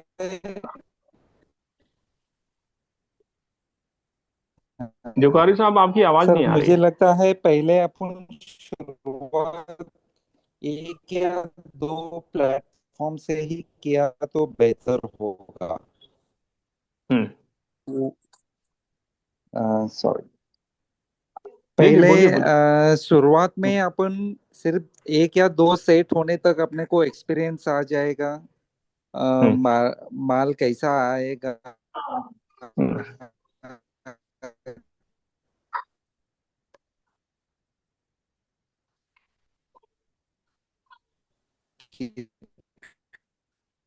जोगारी साहब आपकी आवाज नहीं आ रही है, आपके यहाँ नेटवर्क की कुछ इश्यू है। तो ये ऑनलाइन सेलिंग जो अमेजोन टाइप जो पी थ्रू, ये दो प्लेटफॉर्म एक ही मिनट के पहले। हम्म, जी सुनाई दे रहा जी है? जी। हाँ जी, थोड़ा थोड़ा टूट टूट के आ रहा है आपका आवाज। आपने ऑनलाइन की बात किया और लिमिटेड तरीके से शुरू करने की बात किया। जी चलिए ठीक है। सुभाष जी, जोकारे जी की आवाज नहीं आ रही, सुभाष जी। नमस्कार। हम्म, आज दो उत्पादक के साथ मेरी बात हुई हम्म, और अभी वो सब बनाकर ग्रुप में डाल रहे हैं। इसमें घनश्याम मुंदड़ा जी और संदीप नाइक जी। तो हम्म, तीसरी बात मेरी जोकारे सर से भी हुई है क्योंकि उनका भी हम्म, मिलेट्स का उत्पादन ले रहे हैं, हम्म, ज्वार का। तो पहली हम्म, बात यह है कि अगर कौन सा भी उत्पादन हो, हम्म, घनश्याम जी का हो या संदीप जी का हो या जोकारे सर का हो, ये हम्म, तो अभी तीन लोग दिख रहे हैं कि जो अपने मेंबर भी है, डायरेक्टर भी है। और इनका काम हम बहुत दिन से देख रहे हैं तीनों लोगों का, और ये हम्म, काम समाज में होना चाहिए ऐसा मुझे लग रहा है। और धीरे धीरे जैसे जैसे लोग आएंगे वैसे जुड़ जाएंगे। लेकिन हम्म, इनका जो उत्पादन है, इनकी कीमत जो है, इसकी तुलना भी अपने को बाकी लोगों से करना पड़ेगा। जैसा संदीप का हम्म, प्रोडक्ट है नारायणगांव का, इसकी हम्म, तुलना नागपुर में करेंगे तो हल्दीराम के साथ करना पड़ेगा या हम्म, बॉम्बे वाले के साथ करना पड़ेगा। हम्म, और जैसे कि घनश्याम जी का प्रोडक्ट है तो इसकी तुलना हमारे अहिल्या नगर के एक अकोला ब्लॉक में आंवले का प्रोजेक्ट है, तो इनके ज्यादा आंवले के प्रोडक्ट है, तो उनके साथ भी करना पड़ेगा, क्योंकि बाकी के लोगों के रेट क्या है।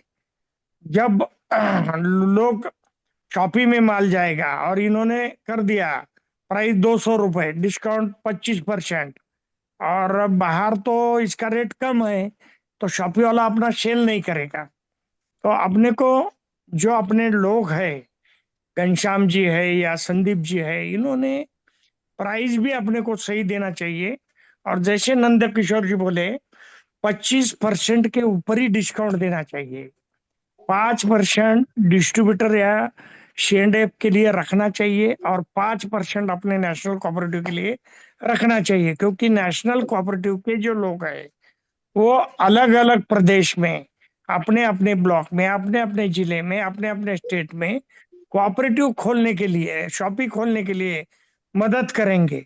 यानी नेशनल कोऑपरेटिव की मदद शॉपी वाले को हो जाएगी, और शॉपी वाले के पास जो उत्पादन आएगा वो नेशनल कोऑपरेटिव का मेंबर्स है, वो नेशनल कोऑपरेटिव को ऊपर सजेस्ट करेगा स्टेट से, कि मैं मेरे ऐसा ऐसा, मेरे इतने 1,000 कोऑपरेटिव है, इसमें ये उत्पादन है, इतना इतना आ रहा है, ये आप कैसा कैसा ये करेंगे, इसका नियोजन मुझे बता दो। फिर अपन उसको सहायता देके जगह जगह जो गोडाउन है, जगह जगह जो बैंक है, और जगह जगह क्लीनिंग ग्रेडिंग के मशीन है, पैकिंग के मशीन है, वही अपन इनको कनेक्ट करके देंगे अपने लोग। और वो उत्पादन अगर अपन कुछ उत्तर प्रदेश से माल मांग रहे, या कुछ महाराष्ट्र से उत्तर प्रदेश भेज रहे, तो पहले महाराष्ट्र के सेंटर में वो खरीदी करना पड़ेगा, रखना पड़ेगा, और वहीं से उसका बिल बना के वहां भेजना पड़ेगा। अगर GST का है तो GST के साथ भेजना पड़ेगा अभी अभी। बाद में तो अपना GST आएगा तो पूरे भारत में अपना चलेगा। तो ये भी जरूरी है, कीमत भी उसकी सही चाहिए। जैसा घनश्याम जी का एक पाउच है, 10 रुपए लेमन का पाउच है, तो अभी तो लोग बोल रहे कि 10 रुपए के तो 4 नींबू आ रहे, फिर हम इनका क्यों पिए।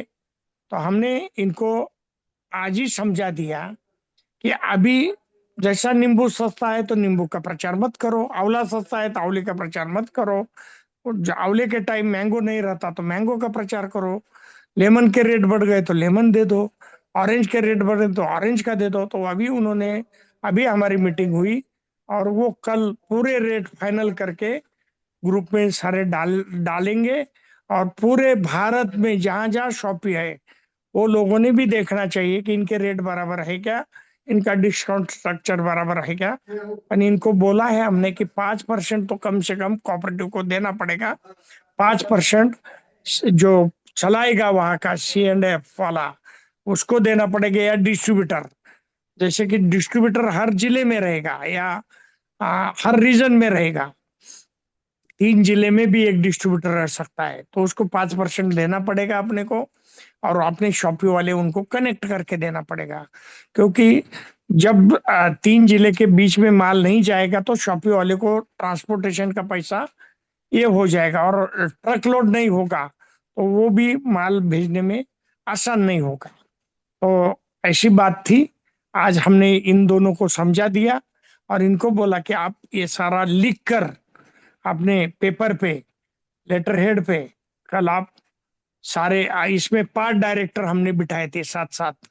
इसमें शशिकांत जी जैन थे, स्वाति जी बोरीकर थी, डॉक्टर प्रकाशिया रघुवंशी जी भी थे, घनश्याम जी थे, और मैं खुद था।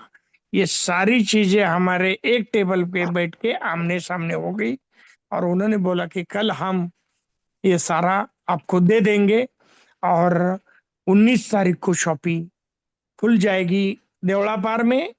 ये जो ब्लॉक है, जहां आपने को 40 कोऑपरेटिव तुरंत निकालना है प्राइमरी, और वहां से किसान से उत्पादन भी लेना है, और किसान को बीज और खाद और ये सारा शॉपी के अंडर देना है। और शॉपी को ये भी काम देना है कि गांव गांव में भी कैसी शॉपी खोले, तो वो भी काम उनको देना है। इसलिए हम 6 तारीख को देवला पर जा रहे हैं, और वहाँ एक मीटिंग भी लगाई है, और वहाँ वो निर्णय होके 19 तारीख को उसका उद्घाटन हो जाएगा। वैसा नारायणगांव का उद्घाटन हो चुका है, लेकिन वहाँ भी इनके प्रोडक्ट 2 दिन में जाएंगे, और जाने के बाद वो भी काम चालू हो जाएगा। और एक कॉपी बिल की नेशनल कोऑपरेटिव के पास आ जाएंगी।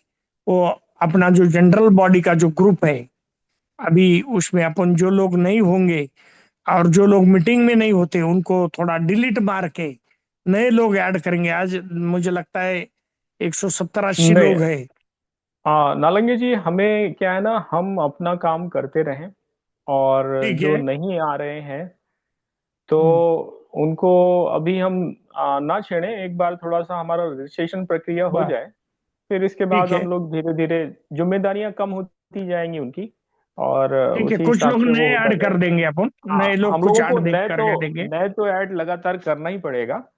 और हम्म। इसमें जो अभी हमारी मॉडल पे चर्चा हुई कि कौन कौन से मॉडल के तहत हम लोग अपनी उत्पादों को बेचेंगे, ये जैसे एमएलएम का मॉडल सबसे बोगस मॉडल है, वो अपने को नहीं लेना। वो जो एमएलएम हाँ, माउथ टू माउथ उधर हो गया गांव के शॉपी में, तो वो ठीक है। पर हाँ, इसका इतना कमीशन उतना कमीशन, क्योंकि महाराष्ट्र में तो हमारे एमएलएम बदनाम है। और एमएलएम में प्रोडक्ट गया तो नहीं सेल होता। हमने भी 10-12 प्रोडक्ट एमएलएम में डाले, लेकिन सेल नहीं हुए। और आज बाजार में हम दे रहे तो वो सेल हो रहे हैं। हम्म, ये एमएलएम में मुझे प्रॉब्लम लगता है। बाकी तो जो बोला है उन्होंने, हम्म, गांधी जी ने, वो सही है। बाकी अपन एक शॉपी मॉडल में जाएंगे, क्योंकि अपन हम्म, अभी कुछ अपना रजिस्ट्रेशन हाथ में आने आने तक तो डायरेक्ट शॉपी, एक एक दो दो चार चार शॉपी ज्यादा से ज्यादा हो जाएगी, धीरे धीरे बढ़ती जाएगी। और बाकी प्रदेश इससे डेवलप हो जाएगा। जैसे कानपुर में हो रही है, अभी वाराणसी की चर्चा चल रही है। वाराणसी में भी बीएचयू के सामने जगह मिल रही है, रघुवंशी ने देखी। वहां भी वो शॉपी खोलना चाहते हैं, सेवक कोऑपरेटिव के अंडर। और ऐसा जगह जगह का जो फोन आता है, तो इसमें अपन शामिल। अयोध्या में एक शॉपी खोलने का चल रहा है मनोज जी का, तो वो भी शॉपी अपन अयोध्या में भी एक शॉपी कर सकते हैं। तो एक भुवनेश्वर में कर सकते हैं, एक छत्तीसगढ़ में चल रही है। तो पहले तो अपन शॉपी के पीछे ही रहेंगे, और शॉपी में लोग जुट जाएंगे।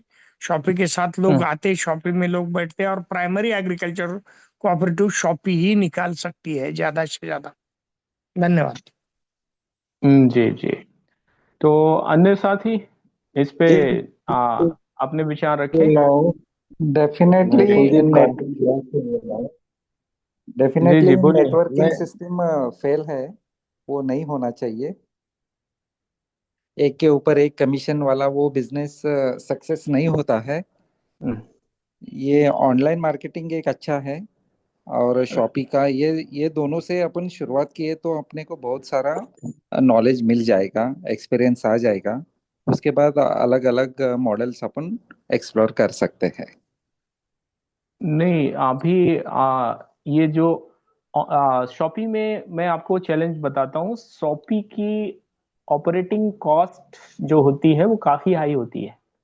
Yes yes. शॉपी में लोग इंगेज होते हैं। शॉपी के लिए क्या हमारे पास 500 तरह के प्रोडक्ट रेडी हैं जिनको हम देने की स्थिति में हैं?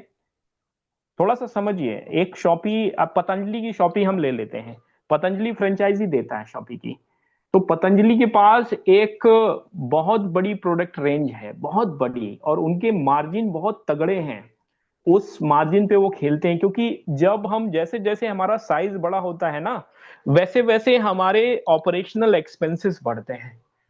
वैसे वैसे हमें और बहुत सारे अननोन खर्चों पे आने लगते हैं हमारे सामने, जो अभी नहीं आएंगे, छोटे स्केल पे नहीं आएंगे, लेकिन जैसे जैसे हम बड़े होते जाएंगे वैसे वैसे वो सामने आते जाएंगे। शॉपी में जो आदमी वो इन्वेस्टमेंट कर रहा है, वो टाइम इन्वेस्टमेंट कर रहा है या फाइनेंशियल इन्वेस्टमेंट कर रहा है, तो क्या हमारी वो सप्लाई चेन रेडी है? क्या हमारे पास उस क्वालिटी के प्रोडक्ट हैं जिसपे कि हम बेट लगाते हुए लोगों को पुश करें कि हम शॉपी आप खोल लो? थोड़ा सा सोचने वाली बात है। आ, अगर पहला कदम ही गलत हो गया तो हम जो है ना, हम प्रॉब्लम में आ जाएंगे। इसलिए अब हमें बहुत गहराई से एक एक बिंदु पर चर्चा करनी पड़ेगी, और तब आगे बढ़ना पड़ेगा। जो कल हमारे अनिल राठी जी ने बताया था कि किस तरीके से हम छोटे छोटे टारगेट पे काम करते हैं, कि भाई हर मेंबर को 3,000 का टारगेट मिल जाए कि हाँ 3,000 के ये कुछ उत्पाद हैं, इनको आप बेचना शुरू करो। और फिर इसके बाद कुछ नए उत्पाद जुड़ेंगे और उनकी क्वालिटी भी टेस्ट हो जाएगी, और फिर इसके बाद हम लोग, अभी हम 10 से शुरू कर रहे हैं, फिर 20 करते हैं, और इसी को ऑनलाइन भी ले जाएंगे। और साथ ही साथ मेंबरशिप जो इसे बोलते हैं नेटवर्किंग, MLM मैं नहीं बोल रहा हूँ, वो मल्टी लेवल मार्केटिंग मैं नहीं बात कर रहा हूँ, मैं नेटवर्किंग की बात कर रहा हूँ। नेटवर्क चैनल्स के माध्यम से हम इसको सेल करेंगे। तो कहने का मतलब ये है कि हमारा जिसमें ऑपरेशनल एक्सपेंसेस कम हो।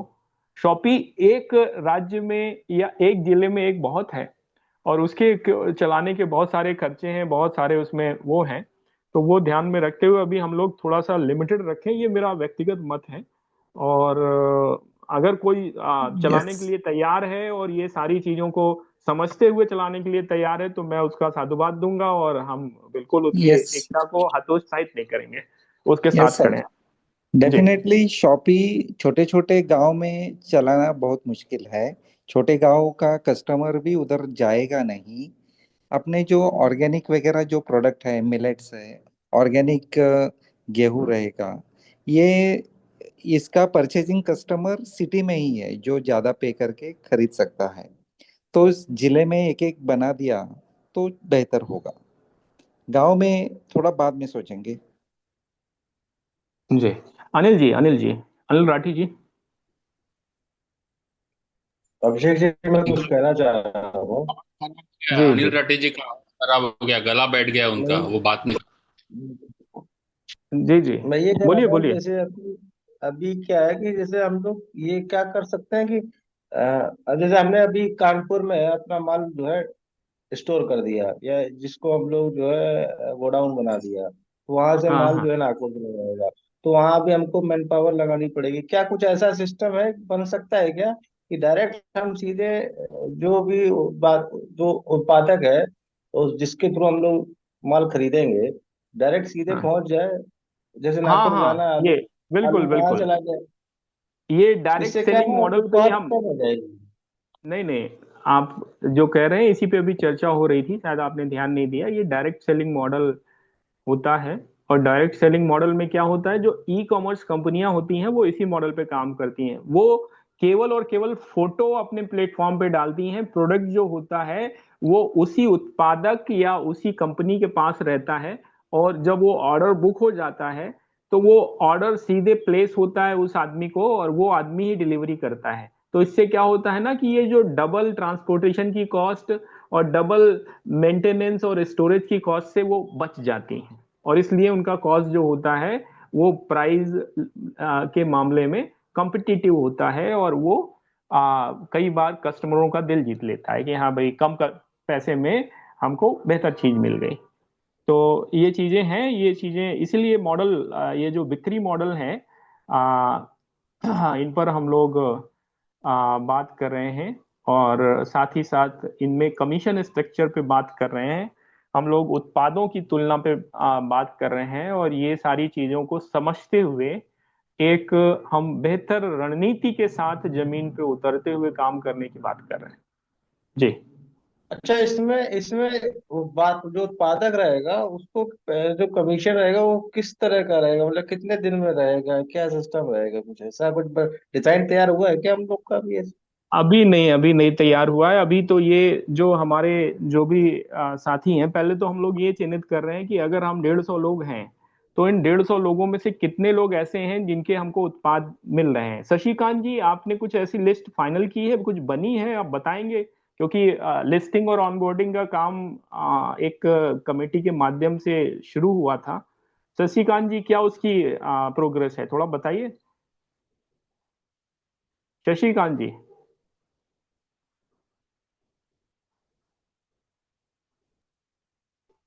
शशिकांत आज नालंगे साहब के साथ में मीटिंग में थे, शायद वो आपकी शशिकांत आवाज जी सुन नहीं। ट्रैवल में है, गाड़ी चला रहे हैं उन्होंने।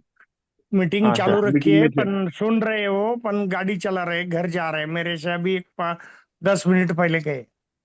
चलिए ठीक है, ठीक है। तो कल हम लोग इसी को चर्चा को आगे बढ़ाएंगे। 9:30 बज चुका है। और आज ओके। हम लोग काफी गहराई में उतर गए, इसलिए पता ही नहीं चला कि इतना समय हो चुका है। तो आखिरी में नालंगे जी जो बच गए हुई बातें हैं उनको आप बताइए, और फिर हम लोग इसको वो करते हैं, क्लोज करते हैं। धन्यवाद सभी साथियों को, आज सभी ने हिस्सा लेके, सभी साथी ने ये मीटिंग में भाग लेके बहुत अच्छी चर्चा की। और मार्केटिंग के बारे में जो सुझाव सामने आए तो वो भी बहुत सारे आए।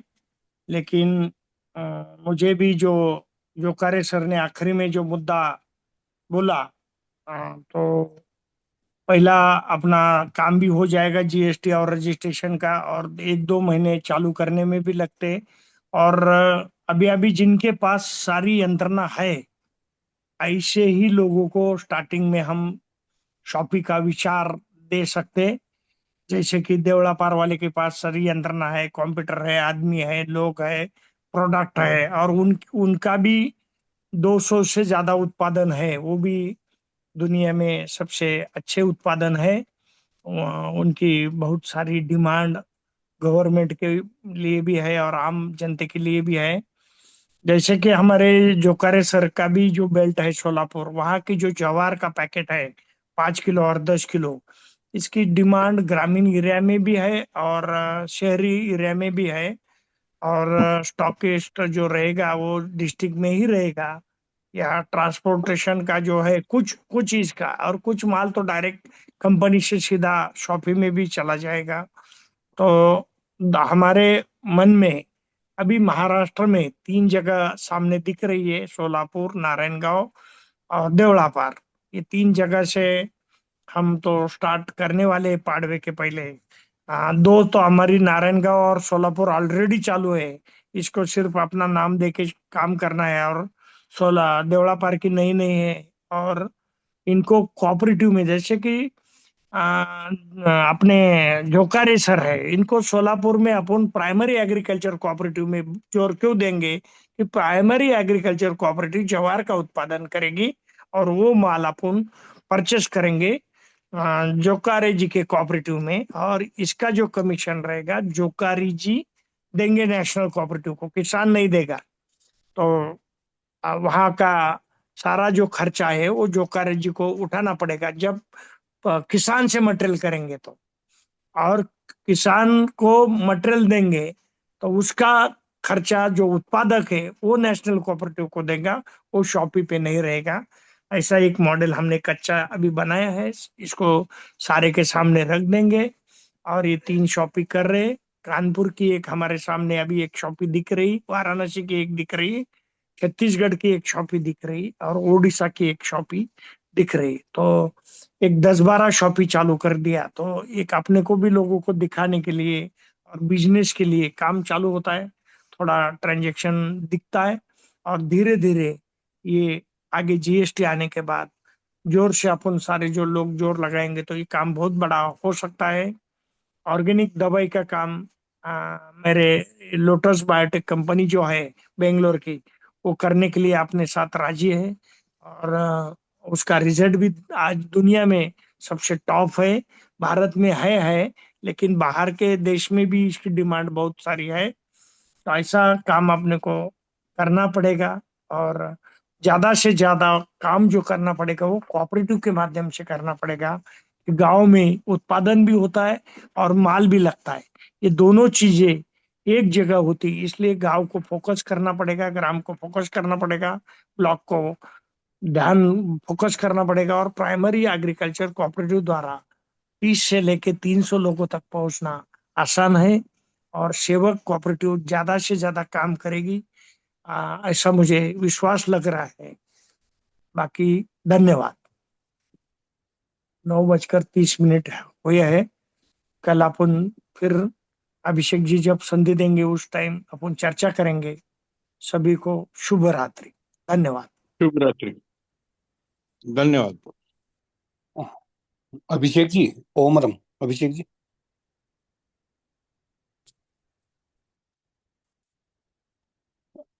अभिषेक जी को कविता बोल दूं आज के विषय पे, कहो तो।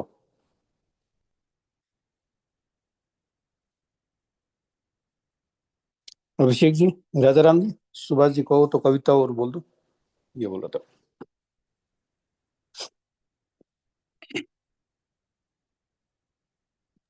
जी जी प्रदीप जी, हाँ अभी क्लोज हो गया है। आप हाँ, बोलिए, जितने सुनने वाले हैं जरूर सुनेंगे। धन्यवाद। ठीक है, वही मैंने आप पूछो, आप बोलो तो सुनाओ, नहीं तो ये सोच रहा नहीं था। नहीं, सुना दो। हो मानसिक, अभी अभिषेक जी भाई साहब का और का जो चिंतन है उसी के ऊपर है। हो मानसिक दृढ़ निश्चय तो सफलता है निश्चित तय। किसी भी काम का अंजाम हो, सफलता ही साधारणतया निर्भर करता है अन्य कारणों के साथ मानसिक दृढ़ निश्चय पर भी। निश्चय हो यदि दृढ़, फर्म, डायनेमिशन, तो प्रयत्न होगा ही सफल। निश्चय होता है उत्पन्न जब अनुभव और आत्मविश्वास से भरा हो मन। जिसका निश्चय होता है अटल, मन उसका कभी नहीं कहता ये काम आज नहीं कल।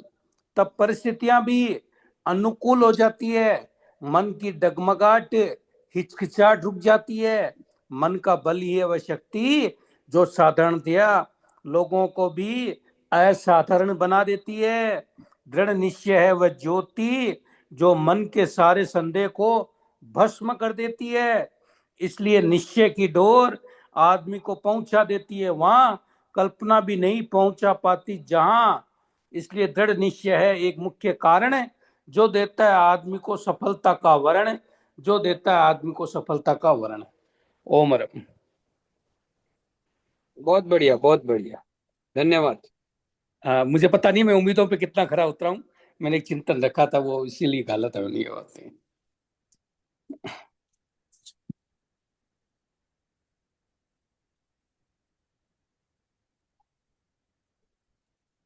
चलो रिकॉर्डिंग खत्म करके अभी शुभ रात्रि कह ही दिया है सन्नालंगे जी ने। धन्यवाद।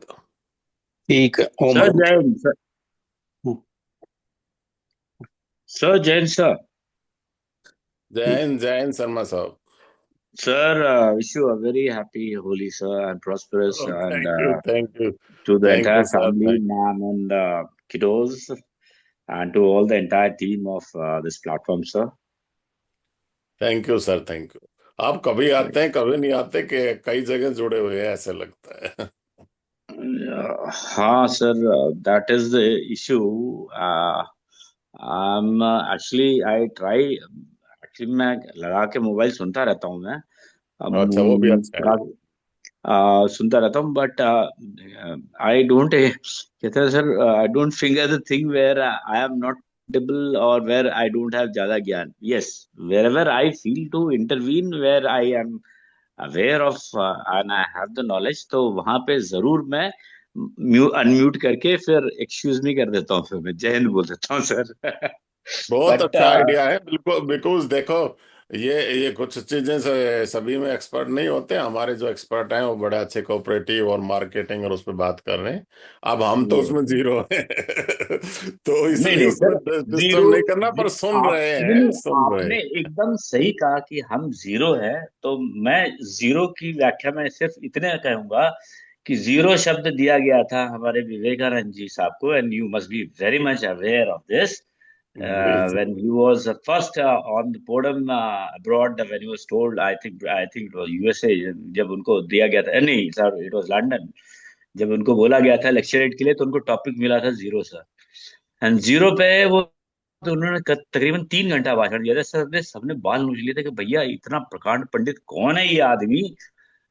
Swami Vivekananda, from there he, जिन्होंने शून्य की परिभाषा बताई। शून्य सृष्टि से लेकर, शून्य धरती से लेकर, शून्य आकाश से लेकर, शून्य मन से लेकर, शून्य तन से लेकर, एवरीथिंग वाज शून्य एंड शून्य शून्य, एंड शून्य is Mahadev, Mahakal Mahadev. So and शून्य इज ओम। सो ये आपने एकदम सही व्यक्तित्व बताया कि हम शून्य हैं सर, हम सब शून्य हैं।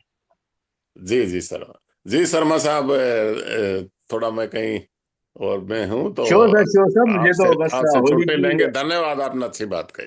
Right sir, thank you sir, जय हिंद सर। शर्मा जी आप के नंबर डाल देना चैट बॉक्स में, शर्मा जी।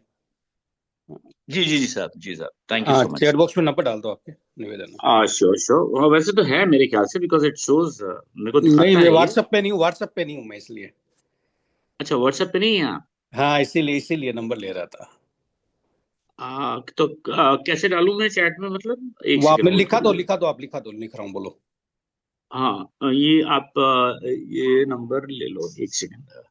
एक तो आप मेरा मेन लिख लीजिए, ऑफिशियल नंबर 7470 7470 91 91 48 48 69।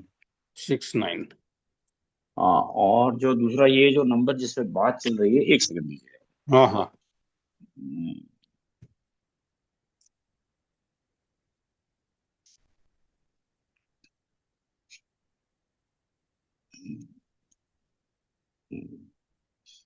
हाँ साहब, प्लीज नोट करिए साहब। बोलिए। 8265 8265 99 99 4046। 4046। जी साहब। मैं रिपीट कर आपको, देता हूँ, दोनों नंबर रिपीट हाँ कर जी देता हूँ। 7470914869। जी जी साहब और सेकंड नंबर है 8265 जी 994046। जी साहब, एकदम दुरुस्त। आपका शुभ नाम जान सकता हूँ साहब, प्लीज? प्रदीप छाजेड़ा मेरा नाम, और आपका पूरा नाम बता दीजिए पहले। कर्नल एस के शर्मा, शॉर्ट में veteran, otherwise colonel Sushil Kumar Sharma. Colonel Sushil Kumar Sharma है क्या? हाँ जी साहब, कहाँ रहते सेवा निवृत्त। हैं? सेवा निवृत्त हूँ, जस्ट रिटायर्ड नहीं नहीं नहीं बोलता हूँ नहीं, मैं, रहते वेटरन बोलते हैं। कहाँ, रहते कहाँ? मैं अभी फिलहाल मेरठ कैंट से बोल रहा हूँ। मेरठ पे हो गए? जी, यूपी का है मेरठ हाँ, से। यूपी में। आप कहाँ से बोल रहे हैं? प्रदीप छाजेड़ू मेरा नाम, मैं साहित्यकार हूँ। अभी मैंने कविता बोली थी, मेरा नंबर भी लिख लीजिए, आप लिखो तो। अच्छा अच्छा अच्छा अच्छा, हाँ हाँ, आपने बोला था, मैं ध्यान से सुन रहा था आपके हाँ, जिस और अंदाज विवेकानंद जी के में। ऊपर भी बहुत है, मेरी लेखन बहुत लिखे मैं विवेकानंद जी के ऊपर भी है। वेरी नाइस, बहुत हाँ। अच्छा बात है। साहित्यकार, मैंने खुद हिंदी 12वीं तक नहीं छोड़ी। ओ मरम, बहुत बढ़िया। और महाराष्ट्र में मैंने केवीआईटी पॉय मुंबई से किया था अपना स्कूलिंग। ओके। एंड 73, मुझे अभी भी याद है, 73% आए थे मेरे हिंदी में ओ मरम, 12th बहुत में। बढ़िया, बहुत बढ़िया। जी बोलिए साहब, नहीं बोलिए।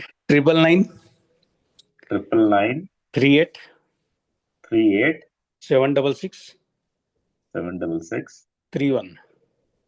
31 सर। हाँ। आप मेरे को मेरा नंबर ये 4046 वाला ऐड कर लीजिए, जनरली मैं इसी पे रहता हूँ। सो ओके, 40 दोनों ऐड कर सकते हैं आप, और लेकिन ठीक है 4046 पे आप जय हिंद या जो भी है वो आप हेलो लिख के मेरे को एक बार जस्ट ठीक है, मैं कर देता हूँ, कॉल कर लेता हूँ, मैं कॉल हाँ निकल लूंगा हाँ आपसे, कॉल हाँ, निकल लिया। ठीक है। हाँ, ओके और आपको साहब। 73 से 100% का जो गैपिंग है वो दूर कर दूंगा मैं। अच्छा हिंदी में जो 73% है, 100% का गैपिंग है, वो मैं दूर कर दूंगा आपकी। ओमरम। साहब, मैं प्रयागवासी हूँ, मैं भी इलाहाबाद का, यूपी का ही हूँ। तो वो मतलब हिंदी में कोई तंगी नहीं है। हमारी तो मातृभाषा ही हिंदी है। और मैं मातृभाषा के अलावा भी 7-8 लैंग्वेजेस जानता हूँ, क्योंकि पूरे भारतवर्ष में घुमा हुआ रहा हूँ, generally for the Omar, court. ये बहुत सम्मान का मतलब ये नॉलेज होती है। तो थोड़ा बहुत सभी लैंग्वेज बोल लेता हूँ। एंड बाकी मुझे भी पोइट्री का बहुत शौक रहा है, रंगमंच का बहुत शौक रहा है बचपन से ही। So this is nice talking to, बहुत अच्छा लगा सब आपसे बात करके। आपसे भी अच्छा लगा, बात करके रखे, मुझे भी अच्छा लगा। मैं तो बहुत छोटा हूँ आपसे, प्रणाम करता हूँ उम्र में भी, ये बात है। नहीं, हाँ, नहीं नहीं साहब, कोई छोटा नहीं होता, कोई बड़ा नहीं होता। उम्र और में आप बड़े हो, आपका अनुभव हमारे काम आता है जीवन में, ये बात है। वो भी कहना अपनी अपनी जगह से देखा जाए तो अनुभव आपका अपनी फील्ड में मेरे से ज्यादा होगा। मेरे को फौज का, आर्मी का फील्ड में ज्यादा होगा। ब्रिगेडियर साहब है, उनको फौज में फील्ड का और भी मेरे से भी ज्यादा ज्यादा नाम नॉलेज होगा, है ना? तो हर आदमी को, मोची को जैसे होता है, मोची को नहीं, हम नहीं कर सकते, लेकिन उम्र का भी आता है, सफेदी हाँ, बालों की उम्र ऐसे का नहीं है ये। ये हाँ, ये बात जरूर है कि हम पूरे भारतवर्ष में घूमे हैं और पिछली पीढ़ियों में हैं फौज की। तो मुझे हाँ, देश के बारे में ज्यादा वही तो, नॉलेज है और सफेदी वहाँ ऐसे के ही नहीं लोगों आई है को बालों की। सही है सर। ये बात है। ठीक है सर। ठीक है, ठीक है, अभी बात कर लेंगे ओके थोड़ी सर। देर बाद में, भी कर लूंगा बाद में आपसे। ये ठीक बात है सर, थैंक यू सर, जय हिंद सर। है। ओम नम शर्मा जी। ओम राम जय। अभिषेक जी, अभिषेक जी। चले होंगे, बहुत बिजी है वो बेचारे, पर वो काफी बिजी रहते हैं, वो चले गए होंगे अभी। ओके ठीक है, चलो फिर अपन लेफ्ट करते हैं और क्या, यही ओके कह सर, रहा था। Thank you. हाँ वही अपन लोग लेफ्ट करते हैं। अभिषेक जी आप फ्री हो जब मेरे को कॉल कर लेना, कोई दूसरा काम था आपसे बात करनी थी, फ्री हो जब आप कॉल कर लेना मेरे से। ठीक है शर्मा जी, और सभी बड़ों को प्रणाम। ओम रम। लेफ्ट करते हैं अपन लोग। हाँ ठीक। थैंक यू सर, जय। ओम रम। ओम। हम्म।